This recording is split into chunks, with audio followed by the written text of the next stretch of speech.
results of the Worcester Growth Corporation. Council is in a transition phase right now, compliments to the new council members and the fortitude for the legacy council members. It's a good composition, and the city of Worcester is in very good hands. From a citizen's perspective, thank you very much. Before we start with our overview, I'd like to take a moment and talk about one of the founding leaders of Worcester Growth Corporation, because it's a tremendous legacy of commitment, leadership, vision, and fighting mindsets that were in place back in the early 80s within our community. The thought process back in the 80s was, why do we really need to grow? Let's contain growth. We've got a very warm and welcoming community here. Not being critical, but being parochial in terms of the mindset. And there was a leader that came into the organization that had a little different vision. And when you think about someone serving in a capacity on any volunteer board spanning 5 decades, it's pretty remarkable.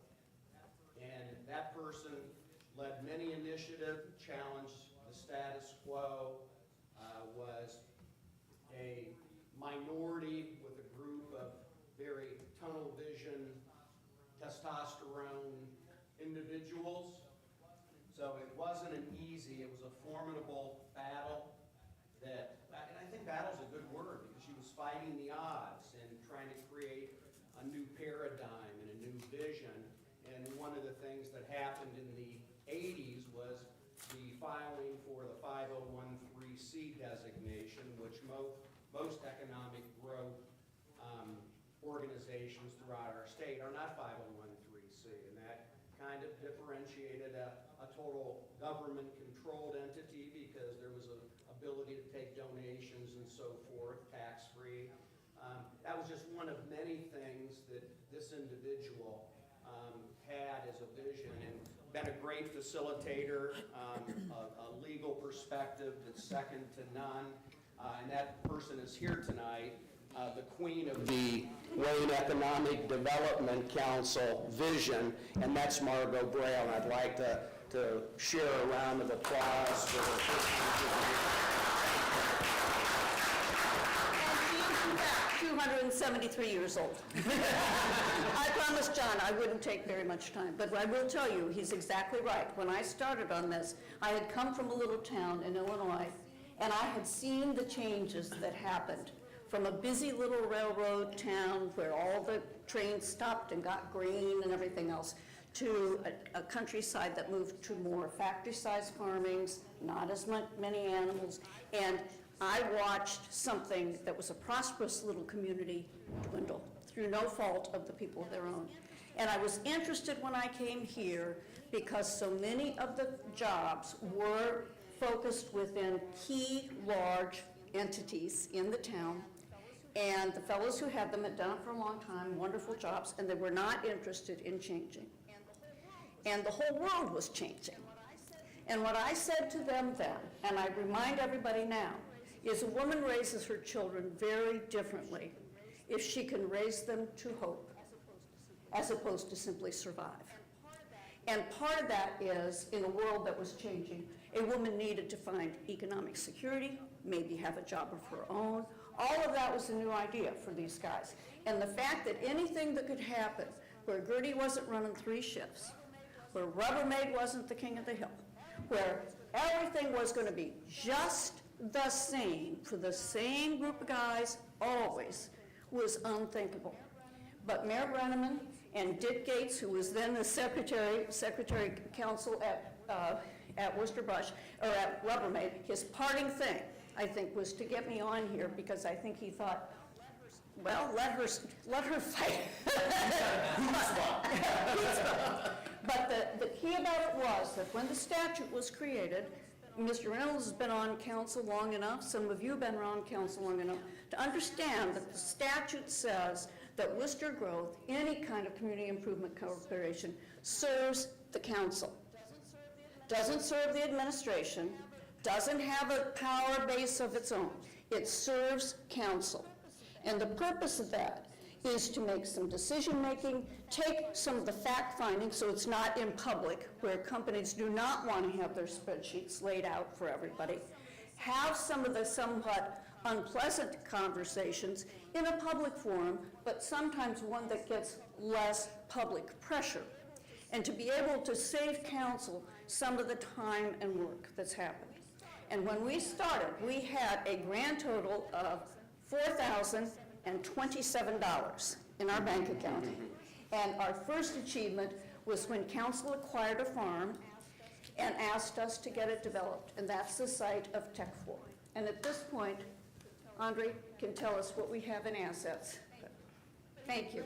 But anyway, I appreciate all the work the council has done over the years, and I appreciate the support, because I think that a community that is always trying to look forward, trying to make different opportunities, trying to think outside the box, is going to have more ability to serve its community. And I had a wonderful opportunity to participate in it, so thank you.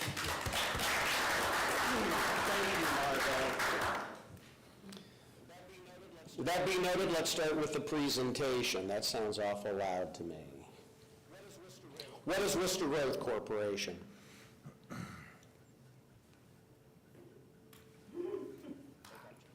Wake up, Jonathan.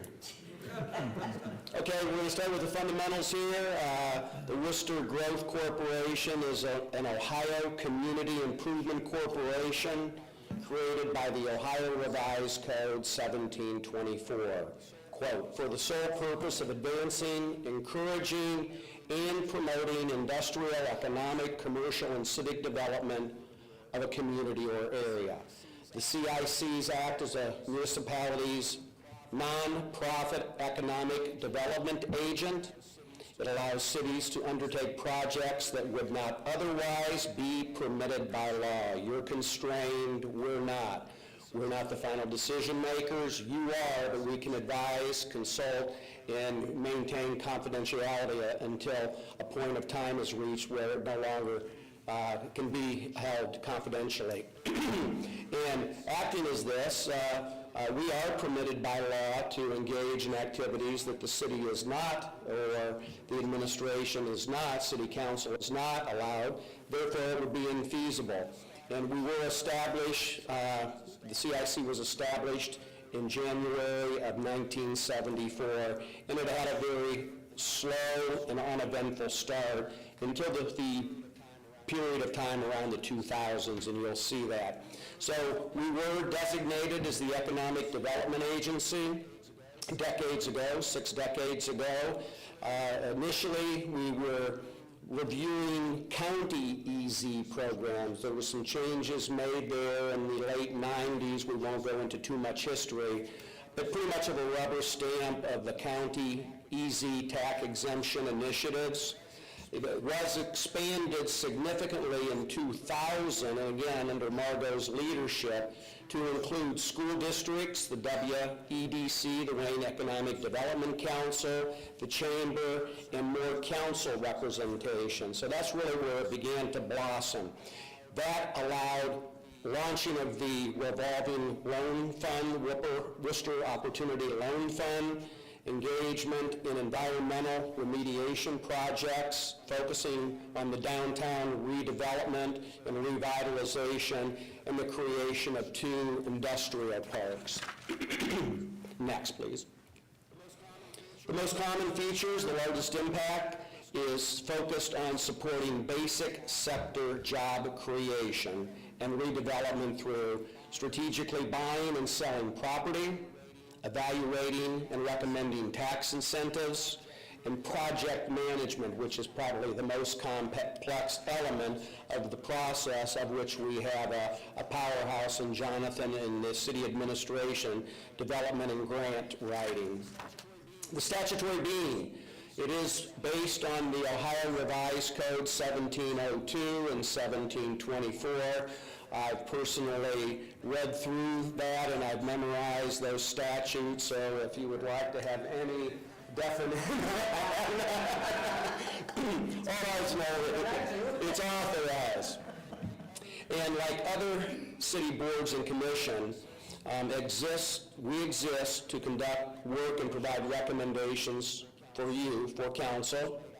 It's made up entirely of volunteers, and the meetings are advertised and open to the public. And Councilman Myers joined us today during our board meeting. Thank you for attending, Mr. Myers. And like other boards, we're able to serve as an agent for grant applications, buy and sell real estate, take other actions to support basic sector job creation and redevelopment. And you're going to hear a lot about basic sector because that dovetails then into other elements and other benefits on non-basic sector because it's a driver. It gives the ability to participate in unique state of Ohio programming and creates a layer of protection for you as elected representatives and our city administration. The Ohio Revised Code, 1702 and 1724, does allow local government the ability to create nonprofit corporations, of which Worcester did, for the sole purpose of advancing, encouraging, and promoting the industrial, economic, commercial, and civic development of a community or area.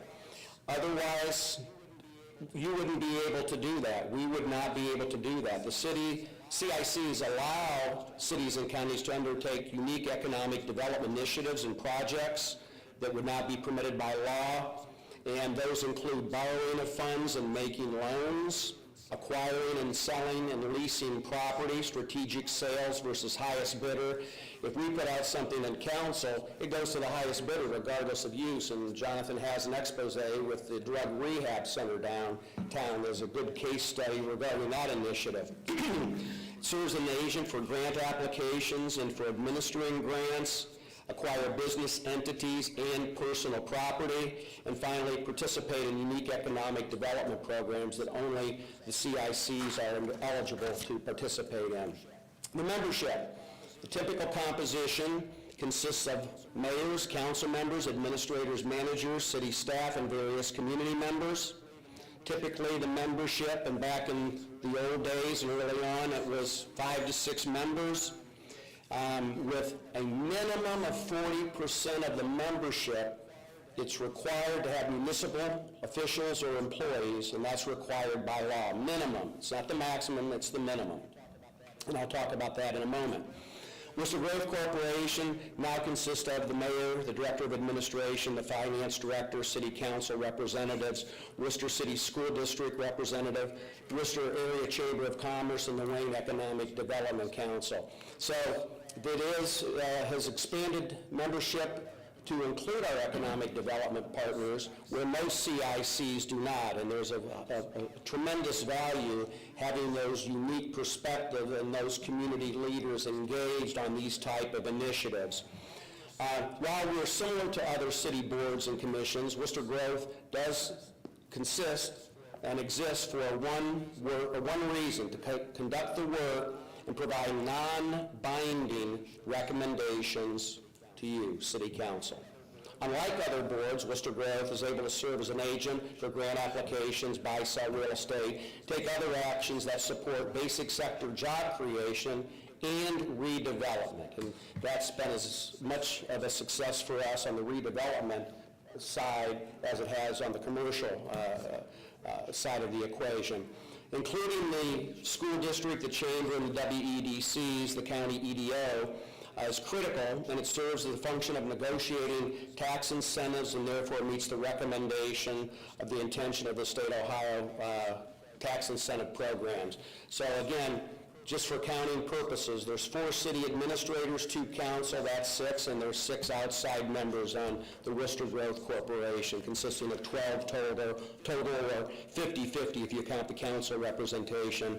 They're right at the 40% with just the city administration. What does Worcester Growth do?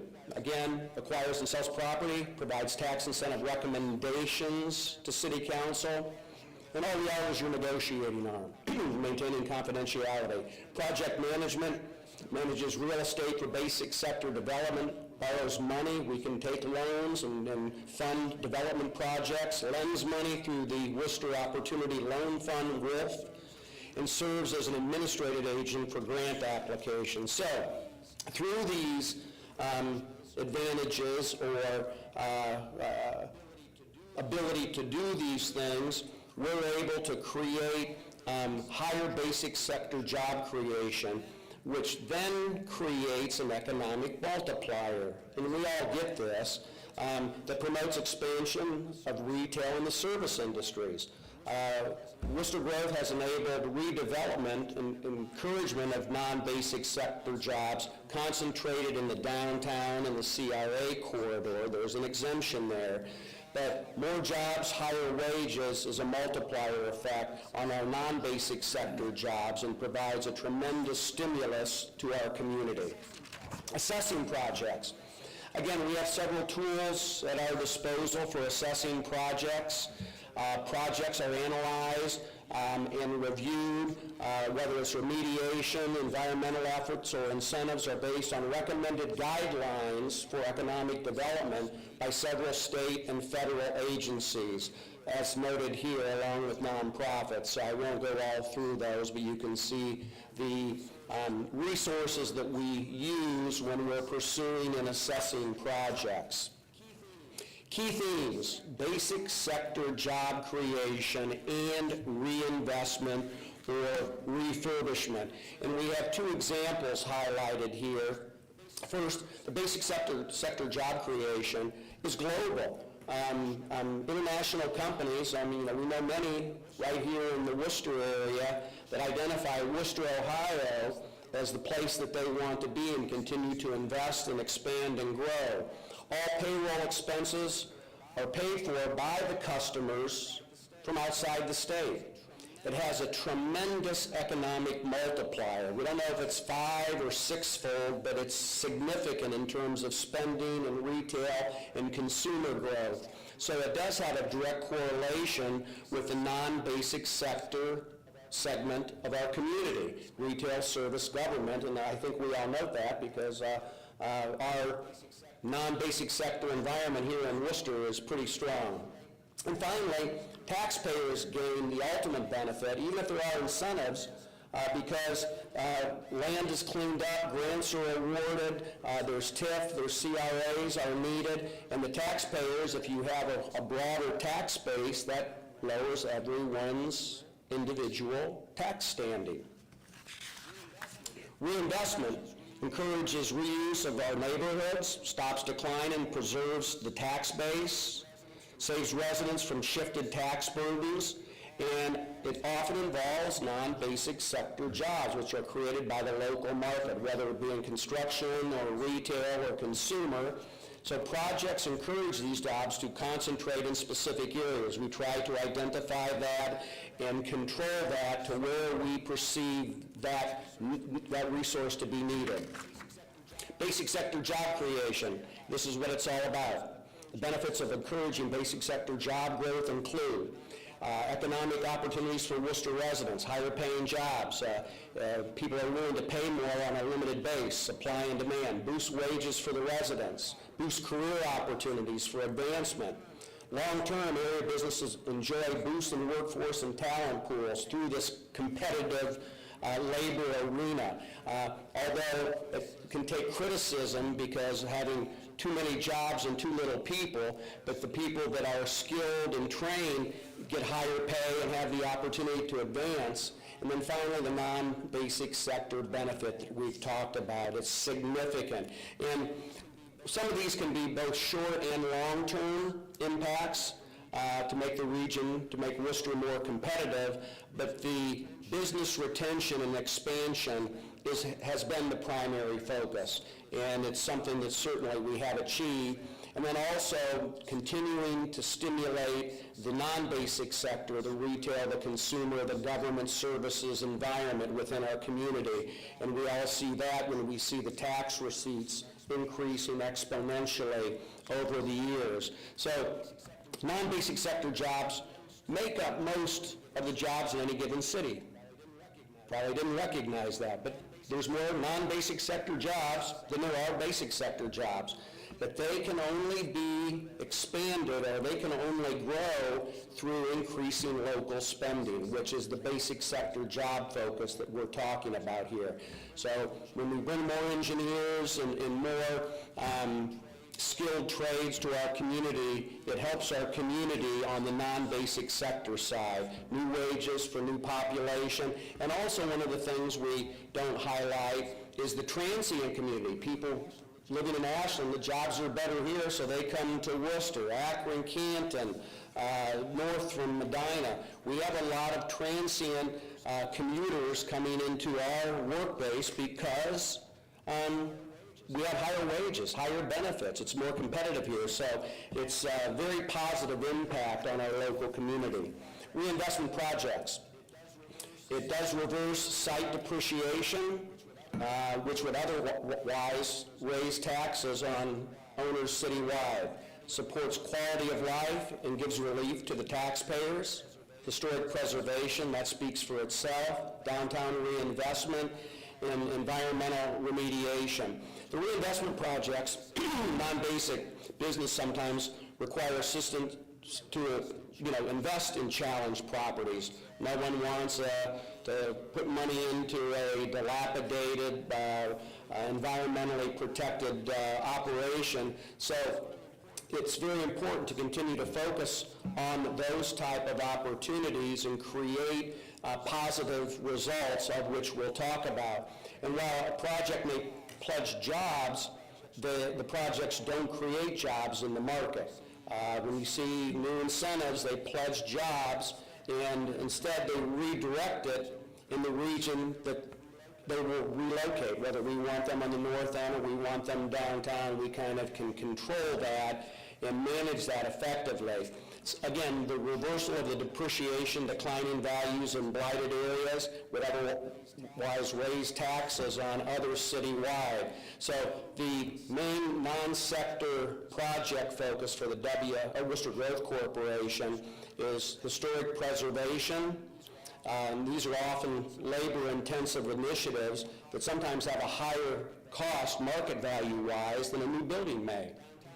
Downtown reinvestment, continuing to expand and maintain the prosperity of our downtown is a primary focus, and sites are typically constrained, traffic counts are half of that of the north end, so that's twice as high a traffic concentration than downtown, so we have to focus on creating that destination point downtown. And then finally, environmental remediation. I mean, that's something that no one really wants to engage in, but it's very important not to let a property go into disrepair and become dilapidated. So with that, before I close, now we're going to talk about some of the marquee successes of the Worcester Growth Corporation and how we approached it and the net benefit that it's created within our community. And with that, since Jonathan had his hand involved with all of these and knows the intimate details, I'd like to give him the opportunity this evening to talk about securing these opportunities and the value that it's brought Worcester as a whole. So Jonathan, the floor is yours. I have to start on the Tech 4, though. When Tech 4 came, they were looking for a place to put their factory. And when they came, we were all really excited about it until they said, our German tax laws won't help us if we buy property here. So at that point, I had given up. I was a real estate lawyer, a little bit, not like Mayor Reynolds, but a little bit. And I had quit doing real estate, commercial real estate, when I went on Worcester Growth, but I still remember a little bit. So we came up with a plan where we said, we will build a building to your specification. We will borrow the money from the state. We will be responsible. You will pay the lease money. It was secured. We had letters of credit and all those things. But we basically built the building. And we ended up doing that with a couple of other buildings like that. And for the longest time, I was really pretty proud of myself because I thought, I'm the richest woman in Worcester. I owe more money than anybody because my name was on those loan documents. All of them came through, but it was just having the ability to be a little bit creative. And again, that's something that council could never have done, and a private developer never would have done. So there you go. That's my 2 cents on that. Beautiful segue. Oh, thank you. Yeah, that gives us a capital lease structure that allowed the company to move forward. So today, Tech4 was, of course, acquired by American Axle Manufacturing. Tech4, as an entity, still exists and operates and owns the site today. That is supporting over 200 basic sector jobs here in Worcester. That's producing for our community $162,000 of annual income tax. So it adds up as far as our own general fund goes. There's another $130,000 in annual property tax that's produced. That's not withstanding the fact that there was a small tax exemption on this structure today, which is part of the reason why we still have these figures. But this did require confidentiality going into it to work out those details. So again, Ohio Revised Code 121.8a. And we did have a layer of protection with having this particular Worcester Growth entity being able to help manage that. Now, I don't want to sugarcoat it. Eventually, should something implode with Worcester Growth, that does come back to the city itself, hence why Ohio Revised Code requires that there be a certain level of management and direct participation of city officials. And that's, again, specifically elected or appointed individuals. The availability of financing, of course, allowed this project to move forward. So another one we're probably more familiar with, a lot of you were on this journey with us. We had acquired, it was quite a bit of a journey. So the former Horn Nursing Home at the time, had been a viable facility for our downtown before they closed their doors. We lost a residential opportunity. This structure also produced $60,000 of real estate tax revenue every year. So that's a sizable amount. And when it became abandoned and no longer had its nursing home use, that value dissipates. And where does that $60,000 go? It doesn't disappear. It just gets placed on the backs of every other business and entity that's in that class. And unfortunately, the way that structure works, that's actually never reversible once that happens. However, what we could do is, working with our county counterparts in the Lane County CIC, we were able to pull together resources, and when this property went to auction, we acquired it. And then we submitted requests for proposals from the community. And when we had a couple of known entities, we had three different entities come after us to provide proposals. All of them are great. The one that ultimately happened was a bit of a hybrid, where we have Ray and Associates. That number we just found out is now 46. Again, non-basic sector, those jobs are a function of the market, but we've kind of concentrated them in the downtown as opposed to being out in more suburban locations. We have $7 million invested, 10 new homes, and we were able to negotiate a 50% CRA, even on the residential piece. Those of you that were with us might remember that we changed our CRA ordinance to allow for less than 100% CRA by election. So, as far as the residential is concerned. So, as it stands today, with all of these benefits, the property is now, while it's exempted, producing $94,000 a year in annual property tax, let alone income tax that may or may not have been at risk of possibly leaving our particular city. Again, this allowed us to do a direct sale that wouldn't have been possible under our other rules, because we would have had to have gone to the highest bidder in any event. And again, there's that layer of protection. This other one, actually I remember this is a more recent one that a lot of us have worked with. I think Mr. Myers introduced the legislation for this when we moved forward to have City Council, the city enter into an agreement with Worcester Growth Corporation that allowed the Worcester Growth Corporation to secure a $775,000 grant from the state of Ohio. We've had a lot of issues with this particular property that had been contaminated in our downtown. It was not moving forward in the private sector market, and it became an attractive nuisance, unfortunately, even including loss of human life. So we are very happy to report today that that process is moving forward. We do have a site that is on the mend. We're not out of the woods yet as far as the environmental is concerned, but again, we're able to leverage through this organization the opportunity to go after these funds, make this project work as far as being able to clear up the most dangerous aspects of this. And we're undertaking environmental work that the private sector was not able to do. And absent of that, we would still be left with a depreciating piece of real estate. But today we're already having conversations about how we can move forward with making this available through a request for proposals. Lastly, I'll just take a look at this aerial image here from this past summer, courtesy of our fire department. We're taking a look at 800,000 square feet of the Worcester Innovation Park. If you remember, City Council acquired 156 acres, and through some trading and acquisitions over the last couple of years, more or less, we still have about 110 of those acres available for development.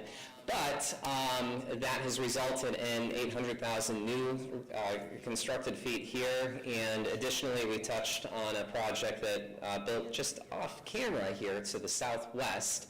That would be the FedEx facility. So this again, moving into this stage, it allowed Worcester Growth to coordinate directly with these developers and communicate directly with the state of Ohio on potential incentives to help enable these projects to move forward. I will point that Skinnell, the free-to-lay building, did not receive any financial incentives the way that we generally talk about it. But I would say that, again, our support and ability to help assist, that is in the development world sometimes considered an incentive. And part of that's, again, being available to help allow these projects to come to fruition. So when we take a look at the Worcester Rush facility, that involved our Jobs Ohio team members, along with the Ohio Department of Development, to help encourage this project here as opposed to other locations outside of our community. So this is, even while exempted, we're taking a look at roughly this year, $700,000 of new property tax increased. When you take a look, and because class of real estate is separated, this only applies to commercial real estate, but as a result, we do see commercial real estate actually having declining tax bills in most, not all, but in most land use categories. And part of that is, again, we see this investment and this expansion, so that benefit kind of rolls throughout the community. But again, it only works because these are basic sector positions, and that space is spoken for, which doesn't always exist when we get to the non-basic efforts. And so we end up with 150 estimated jobs at this location that are booming. Jonathan, one other point. The industrial park was a vision that was a bit of a risk. The acreage to acquire that land, much discussion occurred, and we felt it was strategic to take that leap through Worcester Growth Corporation for future development. But without that leap of faith, there would not be a FedEx facility, there would not be a Worcester Brush facility, there would not be a Frito-Lay facility. Plus, we still have ample parcels available. Someone there too, Joe, of what, another 60 acres? Two different 60-acre parcels. Yeah, two different 60-acre parcels. So the sale of that land, although we didn't have to do the financing, has been invaluable to the jobs they brought in. And we're to a point now where through the sale of the properties that are developed, the other's going to be almost pure profit in terms of if we sell those parcels, it will recoup we're at a break even right now, and we have 120 acres available. So that's very important from a development perspective. So then the other part Mr. Ansel spoke about earlier is administering grants. So we have a rundown of a couple of different programs that we've worked with in the past. Merchants Block. Very heavily involved in that project from a financing perspective, also partnering through the city and our county on CDBG, let alone the engineering and site work involved with that. That preceded my time. Unfortunately, I really wish I could have touched that project because it was pretty exciting to see all that detail. The St. Paul Hotel expansion, that's another thing that we were intimately involved with in assisting with them from a real estate perspective, and of course TCI, as we spoke about.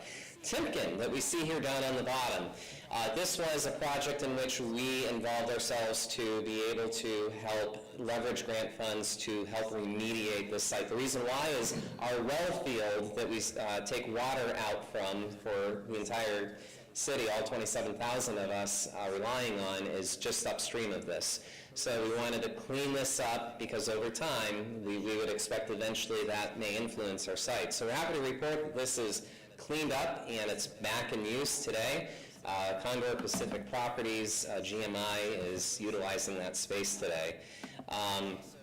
We also, again, as Mr. Ansel shared, do work to provide recommendations. So a lot of us have spoken about that in the past. Again, we're the fourth largest commercial CRA portfolio in the state of Ohio. Another thing that was very popular back in the day, it's been sunset mostly for commercial properties today, starting back up again though for residential, is the linked deposit program. So that actually took quite a bit of our time back in the day, and that was a discounted rate for financing. Some projects that we might call them missed opportunities, but still silver linings. We worked a lot to jump into the BioOhio Research Park. That did end up, while we did not end up with the large park that we had hoped for, what we do have is a wonderful research business incubator that is available, and anybody can go down and rent space today. And that has helped to build a stronger ecosystem for entrepreneurial development, particularly within the patent space and food and agricultural industry. We've also been able to leverage $3 million of grant funds for public roads and infrastructure that our taxpayers didn't have to shoulder. So that's been a great thing. ABS Materials, we partnered with this firm on a 166 loan and also other financing, and we were able to still have a building that was kept up enough that today it has gone on to support RBB Systems expansion, and that has been a great thing again for our community. So I'll hand it back to Mr. Ansel here to wrap up for us. I'll be brief because some of this is repetitive. What do we provide to the city and to city council? We borrow funds and we make loans. We acquire, sell, and lease property. We serve as an agent for a grant application and administer grant initiatives, acquire business entities and personal property, and participate in unique and customized development programs. Next. You've got 4 minutes. Margot would be proud because we're going to conclude right on time. That's one of her key focus items. Volunteer Board, we act as your agent. The Ohio Revised Code controls what we do and how we do it, and the concentration of membership. Meetings are always advertised and open to the public, the more the merrier. And without the CIC, many of our major community projects would not have occurred. I assured you of that. And I've been on Worcester Grove, whether it be on council or a private residence, for 17, 18 years. So it's significant of what the capabilities and the outcome have been. Jonathan? So with that, thank you for your time. We are right on time. That's a little fast right there. I think we have like 4 minutes. So if there's any questions or answers, we have everyone here collectively would be happy to answer those questions. Yes, Barb? What's in the pipeline? A lot's in the pipeline. Continued emphasis on the Innovation Park and interest there. There's been some pending initiatives that have been evaluated, but for a variety of reasons have cooled a bit, but there are other ones in the pipeline, so continued expansion on the Worcester Innovation Park, the TCI project, or Tire, TCI? Yeah, Tire Corporation of America. Interest on that property once the remediation is complete, which will be a nice anchor in that downtown corridor. And also with one of the major manufacturers in the area, other initiatives that will positively impact their significant presence already within our community, as well as have a positive growth impact on another regional community, but the flagship brain trust for those type of expansions and market penetration will be headquartered in Worcester. So there's a lot of good things in the pipeline, a lot of positive momentum that, based on the track record, we're pretty confident that we'll be able to secure those type of expansion initiatives within our community. And then also, the housing impact. There's some very positive things on the horizon as it relates to the residential, and the mayor can share that with you at a future date. But everything is coming together well through the collaborative approach that we take within the city of Worcester. On behalf of Worcester Growth Corporation, Worcester City Council, the administration, but more importantly, the investors that are making capital commitments to expand and grow within our wonderful city. Very good question. We've been really fortunate to have this. I mean, the projects that Worcester Growth has brought in and helped with the city, it's brought in jobs, it's brought in growth the way I think the city wanted growth to be developed in the city, and well done. Well, there's a supplement that Jonathan has to hand out. The first is with Margot's departure. I was very, very flattered and pleased to engage at a higher level at Worcester Growth, within the Worcester Growth Corporation organization. It's very fulfilling to see this type of expansion and prosperity within our community, and we've revitalized a lot of properties ourselves as a business that were distressed, so we kind of know the gig, which is kind of cool. And to maintain the momentum with the relationship of the administration with council, so it's very reassuring to have this opportunity for the next 3 years. So thank you for your support and endorsement there. And future expansion, we're going to continue to see it on the north end, on the industrial corridor, and other expansion in the CRAs. That's a program that's working well, and companies are motivated to take advantage of that opportunity. If I could interject real quickly, when we talked about this presentation, we had a couple different thoughts in mind. First of all, there was a lot of talk about Worcester Growth in the fall, and we had new council members coming on, and we thought it was a good time for maybe just some background on what Worcester Growth does and how it's been used in the past. So that was goal number one. Goal number two was there was subterfuge involved in that, is that Margot announced that she was stepping down as president, and we want to get an opportunity to recognize her for everything she's done, not over the years, over the decades, and we thought this would be an appropriate time to do that. And we really worked hard to try to find a date that she would be here, but it was very hard to pin her down. We ultimately just said, well, we're going to do it this date. She shows up, and she doesn't. But Margaret, we're so happy to have you here. Yeah, thank you. Again, the community owes you a debt of gratitude for, again, decades of work on this. John, you've got big, big shoes to fill, but I know you've never shied away from a challenge in your life, so Well, thank you. you're going to do great. Thank you. We have a great team. Thank you. Have a good session this evening. Thank you.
Yep. Let's go ahead and start it up. All right. You're welcome. All right, well, it is after 7:30. It is March 4th, 2024, and this is a regularly scheduled meeting of Worcester City Council. Tonight's meeting is in council chambers and live streamed on YouTube. And the next regularly scheduled meeting will be on Monday, March 18th, 2024. With that, Ms. Hamilton, will you call the council roll, please? Mr. Abernathy. Here. Mr. Gaffey. Here. Mr. Huzay. Here. Ms. Knappich. Here. Mr. Malta. Here. Mr. Myers. Here. Ms. Warden. Here.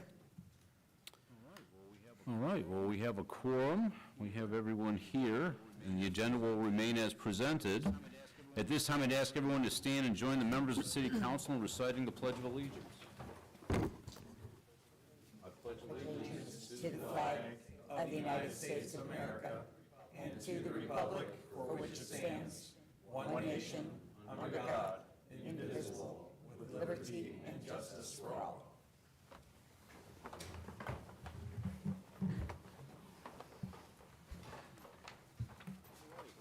All right, well, do I have a motion to approve the minutes from the February 20th council meeting? Motion.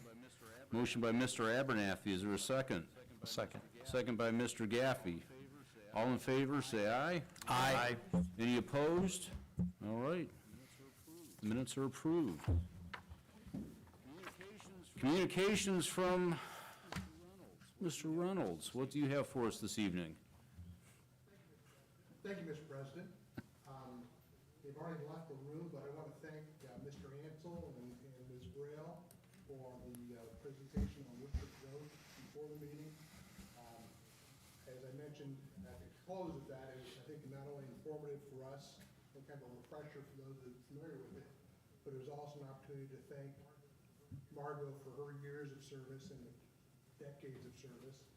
She's been president of the organization since its inception, and has decided that she's ready to step down, and Mr. Ansel this afternoon was elected to take over as president. Gonna hit this. Again, look forward to more success out of that organization. A quick rundown, I'll try to be quick, on the activity that we've had recently, and it's just been a really busy couple weeks for the city, and almost all good news. We've got a CHIP award recently that I told Jonathan, I tried to have him give me the thumbnail sketch of this so I could describe it, and I decided to punt and say, Jonathan, you just tell him about it, so please do so. Okay, great. Well, thank you very much, Mayor. I shared our latest brochure. It's going around the room here, and for anybody in the audience, please take one before you depart. Special thanks to Mr. Rodney Mitchell over here from Wayne Metropolitan Housing Authority. So his agency has been a partner of the cities and Wayne counties on this particular program we're looking at since 1994.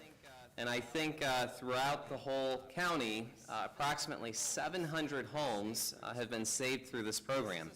This is a special home repair grant program that we have available for folks who are low to moderate income.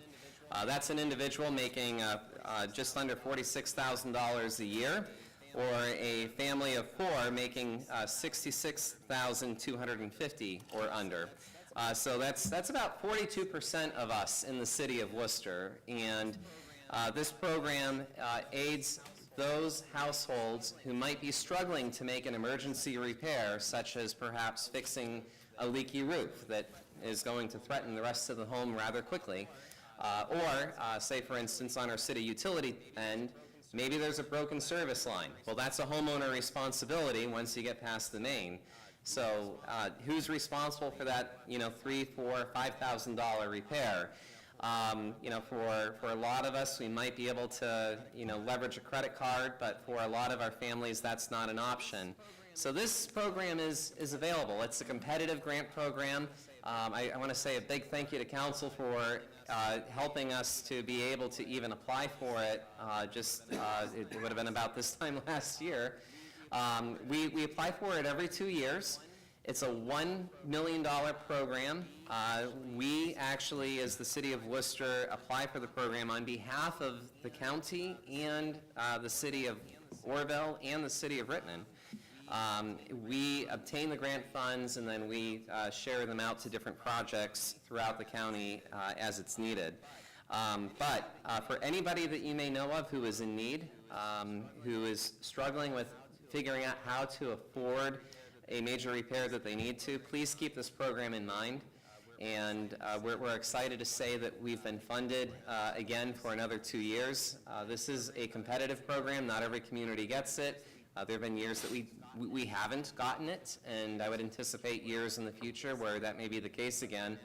But for now, for our residents throughout the county in need, this program is going to be available, and would like again to say thank you to Wayne Metropolitan Housing Authority for being our partner and helping to manage this from day to day. They're the ones actually hand-holding our applicants and doing the inspections and making sure that the work is done to the high degree that passes the HUD standards. So that's all I have, Mr. Mayor.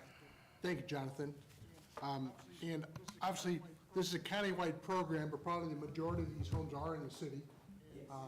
And one of the things we talked about is the importance of keeping our housing stock viable, and this is a big part of that happening. And Andre slipped me a note and said that in 2 weeks, our next council meeting, they'll be coming to council to appropriate these grant funds for the program. So you have that to look forward to. Quick rundown of these meetings, and some of these are repetitive, and I won't include them every time when I do these updates, but for me, it's the first time I'm doing them, so I'll tell you about them, at least this first time through, because I know at least for some of the council members, these are new to you as well. But every week, we have a director's meeting every Wednesday morning, and that's the 4 of us sitting here. Every other month, we have a manager's meeting, and the manager's meeting is the next level down, all the department managers. And that's where the real work gets done. No disrespect to the gentleman sitting here, but obviously the further down you go, the closer you get to where the boots on the ground. So I got to sit through my first one of those, I think this was on the 21st, and survived that. But there's an amazing amount of stuff that's going on all the time, and you can't really appreciate it maybe until you sit through one of those. So that was enjoyable. We had another Main Street meeting, and again, those are monthly. And the only thing, I won't give you all the details, but if I don't tell you this, then I feel like I'm kind of shirking my responsibility to that organization. The mayor and Joel as well are on that board, and they've got a lot of things going. The one thing I wanted to make sure to point out is they have just announced or published, they have a self-guided civil rights walking tour through downtown. That there's a write-up recently in the paper. If you go to the website, you see it. And I told somebody about it Sunday, and they'd already done it. I saw them again later that evening. They did it yesterday, so I want to give that a shout out a little bit. Since our last meeting, we had the Chamber's annual dinner. I think there were 875 people in attendance. Very well done. And again, I think this is the last time I'll do it, Ashley, but Ashley Hirschberger was recognized as the community volunteer of the year. Well deserved. We have a lot of superstars in our organization, but Ashley's certainly one of them, so I wanted to do that. Had a meeting with the 911 board. I didn't know we had a 911 board, but we do, and I'm on it, so apparently. But, so the state of Ohio is changing the way that they're going to handle 911 calls on a statewide basis. Probably like any other thing comes along, when we get through it, it's going to be a better system, but there'll be some bumps in the road getting there. So I'll just leave it at that for this point. On last Monday, I was the guest at Rotary Club. I did my last State of the City presentation. Happy to have that behind me, but enjoyed it. And it was good to be able to organize our thoughts a little bit and say, okay, here are what our priorities are going forward. Immediately followed by the dedication of the clock there at the roundabout at Oak Hill and Oldman. Tuesday, I don't know if you may have missed this, some of you caught it. Went up to Cleveland for an interview on IdeaStream, which was a lot of fun. I'm a little anxious about that, but I think I avoided embarrassing myself or the city, so Again, if you. Mayor Reynolds, I listened to every minute of it, and you did an excellent job. You thank you. represented all of Appreciate us that. well. You got a couple of questions that were kind of out from nowhere. I mean, you wouldn't have been expected. I think you handled them well. Yeah, well, thank you. And Scott and Mr. Sanders, I think, caught it in real time and sent their thanks. I will say, the last caller, Betty from Mansfield called, and I wish they'd put her first, because she was gushing about the city of Worcester, and I think we ought to merely make an effort to find Betty from Mansfield. I talked for 25 minutes, and in 45 seconds, she did a better job of selling the city than I did, so. No, but that If was a she's lot of fun. listening tonight, she could reach out, and we'll send her a gift card for somewhere for dinner downtown. Absolutely. Betty from Mansfield. Later that same day, Mr. Gaffey and I went to, as well as Joel Montgomery, we had a WorkCog meeting in this room. Things are pretty standard, no excitement going on there, which is good news. What won't be good news is if Mr. Gaffey and I ever come to you and say, we have issues at WorkCog, and happy to say that right now we don't. Things seem to be going along well. Worcester Community Hospital Board meeting, again, those are monthly meetings, and the only thing I'll say is that, and I may have skipped over this before, but they've got a big expansion underway or on the books. It's going to be an expansion to the south, into that parking lot. They're going to lose some parking, but it's really to redo their emergency room set up there, and they're also going to add, as part of that, some rooms to deal with, dedicated to the people they have coming in through the emergency room that are dealing with mental health issues, maybe drug issues, things of that nature. And I point that out because I've noted it in my notes that that's going to come up again. I think, as we're having an increasing issue with that a little bit. That same population we're seeing turn up in different areas, and the healthcare system is one of them. And the emergency room that was designed 30, 40 years ago, that setup is not appropriate for what they're dealing with now. So that's, from their standpoint, they're excited about that, and they feel like they're going to be able to much better serve the community in a safe manner and an efficient manner. We call that the PACE, but they don't spell it right, PAEC project. Last Friday, Jonathan and Vince and I met with the people at Worcester Works, and I got this class to show it, but for those of you not familiar with this, and this will test your age, I'm old enough where I call it the East Ohio Gas Building, but people younger than me call it the Freeman Building. But they've got a new project in there that I was unaware of, and my expectations going into that space were low. And I was blown away. They have done a great job of fixing that in there. The notes are, it's a co-working and shared space in downtown, unique in that it's offering a mix of services for entrepreneurs and also established businesses. It's basically to serve as a business incubator. And you can try to launch a startup out of there. They have rooms to rent, facilities to rent, either on a monthly basis or a one-time basis. I think they've also got the opportunity, you can buy like a membership, kind of like the gym membership, except instead of going to the gym, you're going in there to use their office space a certain amount of time. So it's something we don't have really similar to that, and I have no idea whether or not they're going to be successful or not, but it's a very neat space, and I would encourage everyone to check it out when you get the chance. Also, a little bit of bittersweet news. I don't think this is news really maybe for anybody here, but Jeff and Patrice Smith sold Spoon Restaurant. After 13 years, we have new owners. Wish the new owners all the best in continuing their success. Been wished Jeff and Patrice well in retirement and free time, but for 13 years they've done a great job of providing a great space downtown, and I want to give them a shout out for that. Last Friday we had a conference call with the Scheffler Group leadership.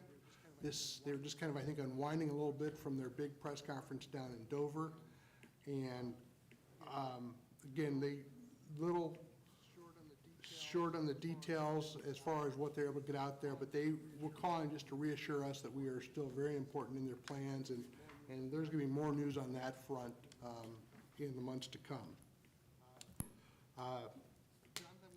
Jonathan, I'm going to turn to you again. I think you may have seen it in Joel's memo that came out later today, but there's a site selection magazine that does annual rankings for Micropolitans. And again, we talked before about the micropolitan list put out by Polycom, and we got that award,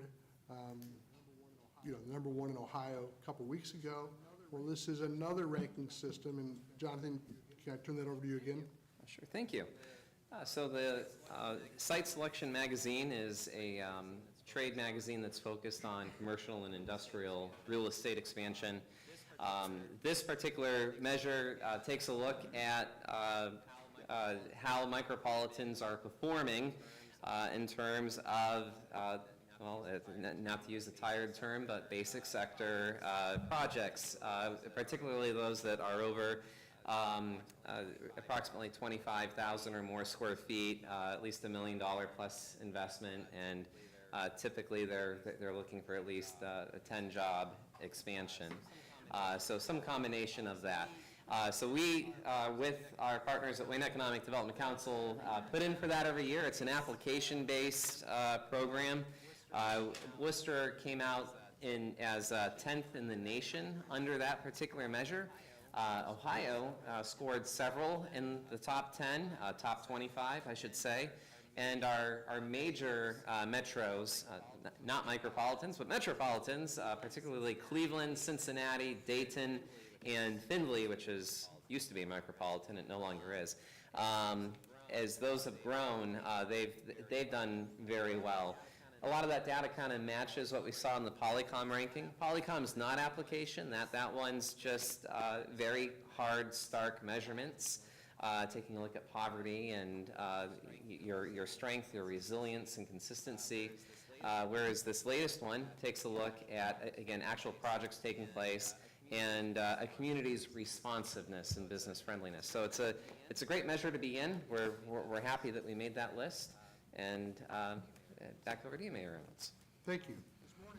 This morning, we had the annual meeting of the Wayne County Health District, which again, we sit on by virtue of being the biggest city in the county. Again, they're doing great things there. Things I didn't know about, they administer the WIC program, they do all the school health inspections, do all the vendors' health inspections, so again, a big part of our community. And again, it's a Wayne County organization, but most of their inspections take place in Worcester on certain parts of it, so very key to that. This afternoon, there was a meeting of the Wayne County Corrections Board. The Wayne County Corrections Board, this is where my tie into the other one, deals with a number of things. They're talking a lot about the expansion of the jail facility or the Justice Center, but what they're also looking to do is trying to break this cycle of recidivism between the people that are involved in the criminal justice system, released, back in trouble with an addiction issue, at the hospital. This is where the tie-in is there. It's the same population to some extent they're seeing there. So they're spending a lot of time. They have a lot of social service agencies involved in this, looking to not just make this a criminal problem, but a societal problem that we address that way. So again, one of the things they talk about is that in the new jail expansion, it'll be more geared towards being able to provide services to the people that are in there for an issue that's related to an addiction problem or a mental health problem, or sometimes both. So again, it's encouraging that people will say to you or to me certainly is that, okay, why is nobody doing anything about the homeless problem? Why is nobody helping these people? Well, it takes time, but there are resources being devoted to this, and hopefully we're going to see the results of that at some point. And finally, just 4 o'clock today, we had our first Worcester Growth Meeting of the year, and we have a new president, Mr. Ansel. Just a few things coming up. We have some gentlemen here from Worcester Brush, and we are going to be meeting with them in the morning to talk about their project, I assume, provided that we approve the resolution there tonight. I don't know if there'll be a meeting tomorrow if we vote against that, but just a little pressure on that. And then we have our conference call with Senator Landis a little later in the morning, and hopefully we're going to find some funding on that front, so fingers crossed on that. The other thing I'll put in a plug finally is on March 7th, there is an open house at a Habitat build at 669 North Beaver Street from 11 to 4. Again, Habitat, can't say enough about that group. Capacity is an issue. If only they could build more houses faster, but as it is, frankly, they've probably been the biggest builder of houses in the old traditional area of Worcester for the last decade. And thanks to their efforts, providing a lot of good homes for people that participate in their program. And then finally, we just got word just before the meeting that on March 14th, we've got a team from the Ohio Department of Development that's coming to town, and we're going to give them a tour of the town on that day and keep them entertained. So that's it. The one thing I will just say in closing is that I did get some people, and I think mostly were doing this tongue-in-cheek with me, gave me a hard time about my interview, saying that I was, too much of a Pollyanna in promoting Worcester and what's going on with it. And in my defense, I said, that's part of my job, is go out and cheerleader. So, that's why I went there. But I will say to this group, and really anybody asks, that we have much to be proud of. We have much to be thankful for, but we can do better. And I think that's what we're all tasked to do. So with that, I will quit taking up your evening and turn this over. Joel, do you want to add anything? 30 seconds? Bob had mentioned it. I just sent out some update on city operations. I did not get that out until today because I was out last week at a city managers conference. And just a little bit of a tie into the Worcester growth thing. That, and I was at an economic development meeting the week prior. We really utilize our Community Improvement Corporation, Worcester Growth, in a way that really outshines a lot of people, a lot of the city managers that I rub shoulders with on a regular basis because of the collaboration that's involved in it. A lot of them are just small, just a few members, and it might just be a councilman and the mayor and a city manager, and that's it. And they buy and sell properties.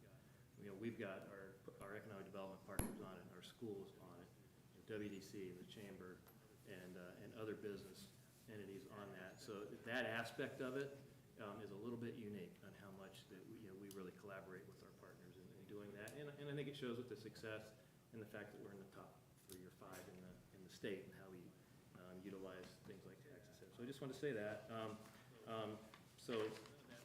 None of that's in my report, but I just want to let you know that I got it a little late, but you can look at that.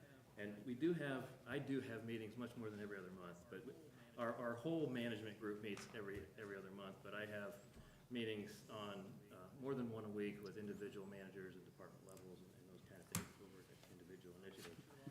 You should have all received our newsletter, our spring newsletter. We're going to try to get these out on a quarterly basis. It's all digital at this point, but I did want to give a shout out to Phil and to Ashley, and Ashley Trent down at the, I don't know, Heather had anything to do with it, and Amy also, and for getting that out and all the work that went in that, and also putting up with me with my continual edits on that throughout last week. And there's a lot of good stuff in there. I think it looks really great. And just to let everybody know that our bed tax application will be advertised tomorrow. And we're going to advertise that twice over March, and then hopefully we'll get some applicants in and be able to present those here end of March, first part of April for you to take a look at and hopefully award some good projects. And I didn't mean to imply that he only met with managers every other month. It's just every other month they tell the mayor what's going on. So. Well, thank you. I think that gives a pretty good picture of how busy these guys, how busy the administration is. And I admit I didn't think you guys did that much stuff, so. So thank you. It's very informative. We have no petitions. We have no communications from the public related to any of the topics in tonight's agenda. We have no committee reports, and we have no public hearings. So at that point, we will move into unfinished business, which I know a couple gentlemen in the audience would love us to get through this. So with that, Ms. Hamilton, if you'd please read the read ordinance 2024-04, please. Ordinance number 2024-04, An ordinance amending ordinance number 2021-16, authorizing the mayor to include Welch Packaging Group, Inc. as a tenant party to the Community Reinvestment Area Agreement between the City of Worcester and the Worcester Brush Company for immediate enactment. Thank you, Ms. Hamilton. Mr. Abernathy, the floor is yours. Thank you. We're on the third reading here. Mr. President, Oh, thank you. I need to recuse myself from discussion on this. Very good. As do I. Very good. And I will state for the record that should we have a tie, I will also have to recuse myself. So with that, I stand corrected. Mr. Abernathy, please continue. Okay, thank you. So we're here on the third reading of this amendment to their abatement here. Essentially just trying to approve a tenant to go in. They're going to be falling under all the same CRA guidelines. And no super big benefit for Welch. It remains a benefit to the Worcester Brush Company. So being the third reading, we've kind of beat this one to death the last several meetings. Obviously, we have representatives here. If there's any questions, we can open that up now. Are there any questions the council has for the gentleman from Worcester Brush? Other than, gentlemen, thank you for being as patient as you have been. Yeah, for coming every time. That's above and beyond the call of duty. Well, Mr. Mayball, we can table this, and you can just keep coming back if you'd like. Oh, okay, okay. So I move to motion to adopt. Motion to adopt by Mr. Abernathy. Is there a second? I'd like to second that. Second by Mr. Myers. Ms. Hamilton, if you'll call the roll to approve the motion to adopt? Myers. Yes. Abernathy. Yes. Malta. Yes. Warden. Yes. Knappich. Yes. All right. It has finally been approved, gentlemen. Apologies for taking so long, but there you go. And our Mr. Huzet and Mr. Gaffey have joined us again. And we'll move on to new business. Resolution 2024-21, if you would please read that, Ms. Hamilton. Resolution number 2024-21, a resolution authorizing the mayor to accept and apply grant monies from the Edward Vine JAG grant and allowing for immediate enactment. All right, Mr. Gaffey, the floor is yours. All right, yeah, this is a reimbursement grant is what it is that the police department has applied for. It is a 75% reimbursement of the expended funds. I will point out it is in the budget, so it is budgeted, and this is something that council has approved in the past. This is for to replace outdated equipment and non-working equipment that is used in undercover operations for the police department. And I would also say that it is something that is critical for the safety and success of the officers involved in these undercover operations. And Assistant Chief Rotolo is here if any council members have any questions on details. Is there any questions? Any I have a council quick members? question, Mr. Rotolo. This is just showing my ignorance on this, but I mean, I know what an Oculus is, like the gaming thing. So is this a similar device, or is this completely different, just with this shared name? Actually, it's just the brand name of the product. Okay. Yeah. It's not a big. I read that, I'm like, what, we're just buying everybody Yeah, like it's video just- gaming it's the- glasses? It's essentially the exact same product that we purchased here several years ago, actually about 10 years ago when I came before this council. It's malfunctioning, and it's time for a new one. This one's a little more sophisticated than our last one, obviously, because it's 10-year newer technology. But does that answer your question? It does, thanks. Anybody else? Thank you for considering this. Thank you. So with that, Mr. Gaffey, do you have a motion for us? I would move that we suspend the rules. Don't have to. Don't have to? It's budgeted. All right, great. Then Motion to I would adopt? say we adopt. All right, motion to adopt by Mr. Gaffey. Is there a Second. Second by Mr. Abernathy. Ms. Hamilton, please call the roll. Abernathy. Yes. Malta. Yes. Warden. Yes. Huzet. Yes. Knappich. Yes. Gaffey. Yes. Myers. Yes. All right. Resolution 2024-21 has been approved. And our last item tonight is Resolution 2024-22. And Ms. Hamilton, if you'll please read that for us. Resolution number 2024-22, a resolution authorizing the Director of Administration to enter into a contract with Martin Interiors Flooring America for floor replacement and allowing for immediate enactment. All right, thank you very much. This will be introduced by Mr. Myers, and the floor is yours. Thank you, President Sanders. Mr. Spricker called me and gave me the lowdown on this project earlier.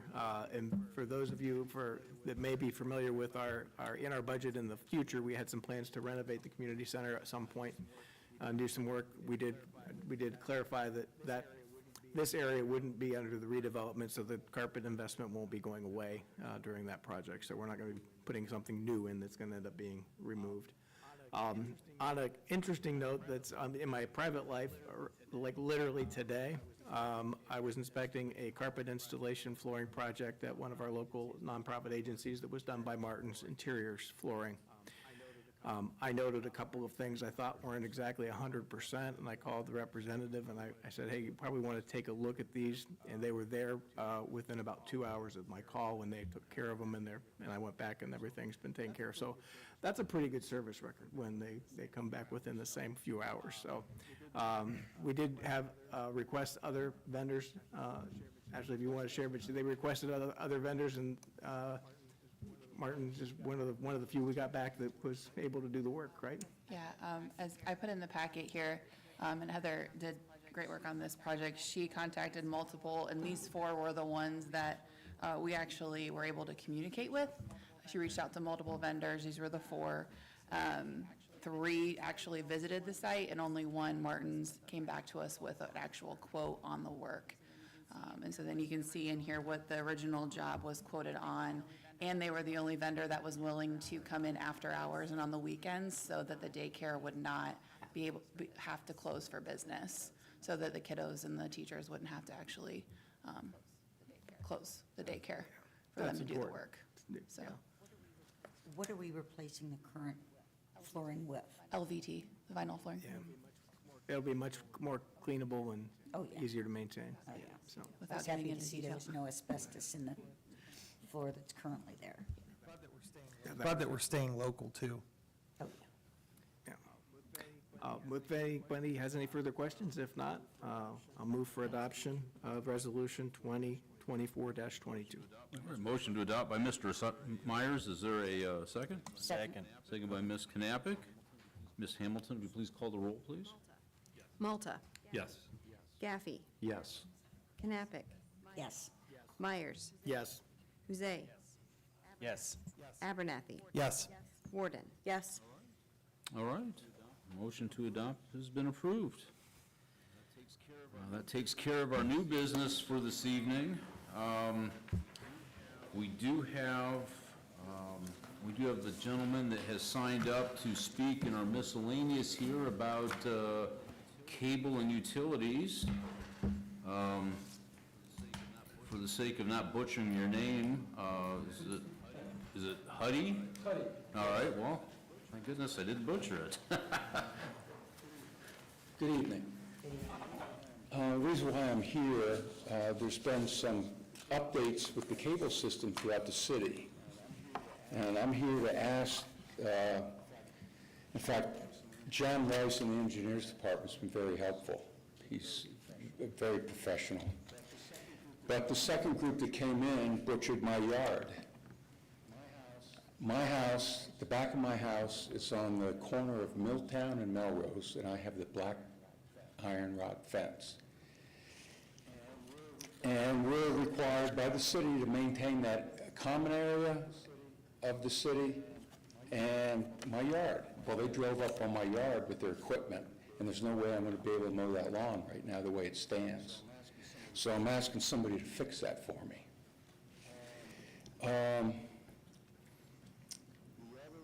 The other things I have, and I've talked about this before to people in the community, but we need a left turn signal on Melrose and Portage.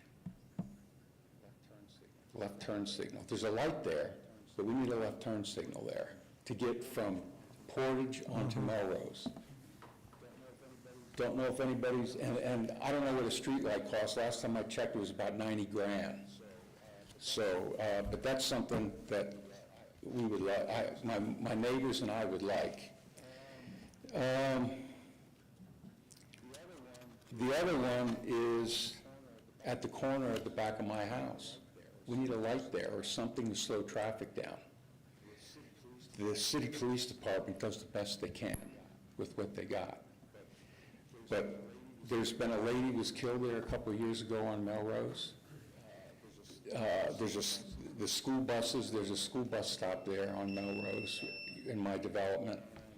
And it's something the city needs to take a serious look at. I've heard rumors that they're going to put some kind of a roundabout there. I don't know how true that is. But we need something to slow the traffic down. And I mean, they go 50 miles an hour up and down Melrose and sometimes Milltown, where I live. And the only other thing I have is, this is a great city. I gave up a 27-year career to stay here with my wife and kids. This city is a very generous city, and I appreciate that. Thank you. Thank you. Love you very much.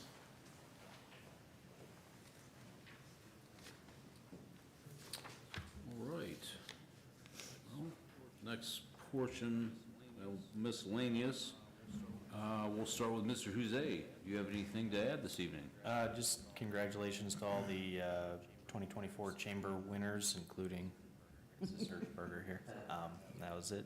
That was all for today, Mr. President. Thank you. Mr. Abernathy. Mr. President, I'd like to schedule a Finance Committee meeting for April 15th at 7 p.m. for the purpose of the first quarter 2024 financial update. All right. And that's all I have for this evening. Very good. Thank you. Ms. Knappich. Yes, thank you. I've got a couple things I just want to say.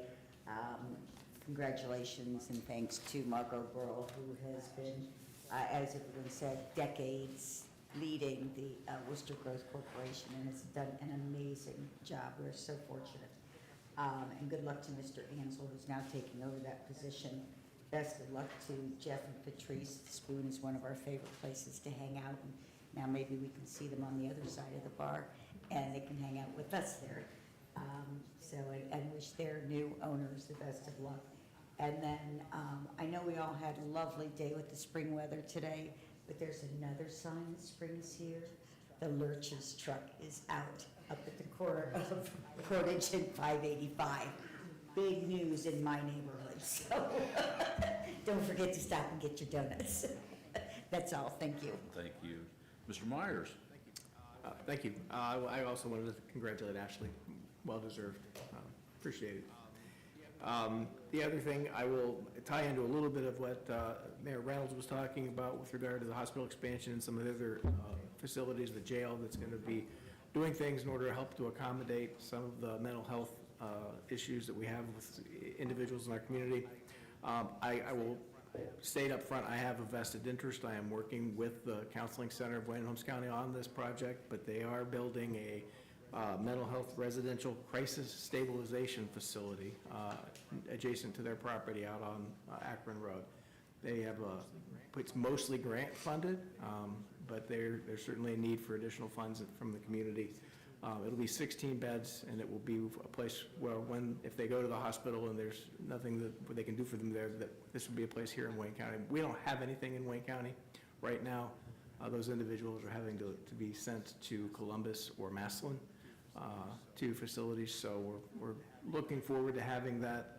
The architects were interviewed last week, and we're moving forward. We'll hope to break ground next summer, so that's all. Thank you.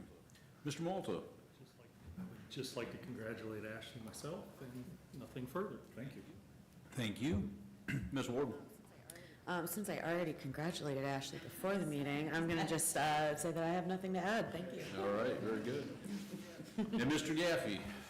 Yeah, I just met Ashley tonight, but I will my congratulations to her. Congratulations. Now I feel bad. And other than that, I don't have anything else to add. All right, very good. Thank you. apologize. Mr. Montgomery? I have listed it in my updates the last couple of weeks, but Andre and I decided to separate out.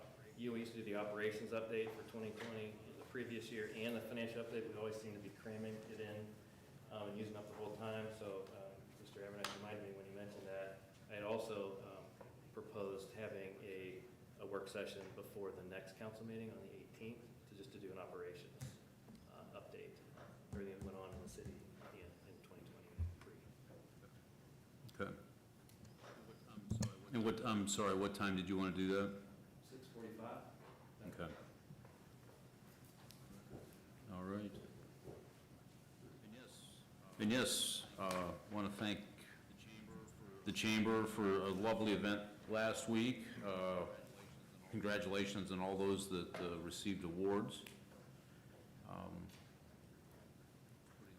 It's pretty, and it's amazing how they can pack 877 people into that building. Not entirely sure, but It was packed. it was full. Yes, it was full. So, with that, Mr. Myers, Motion to adjourn. motion to adjourn. Is there a second? Second. All in favor? Aye. All right, we are adjourned. Thank you.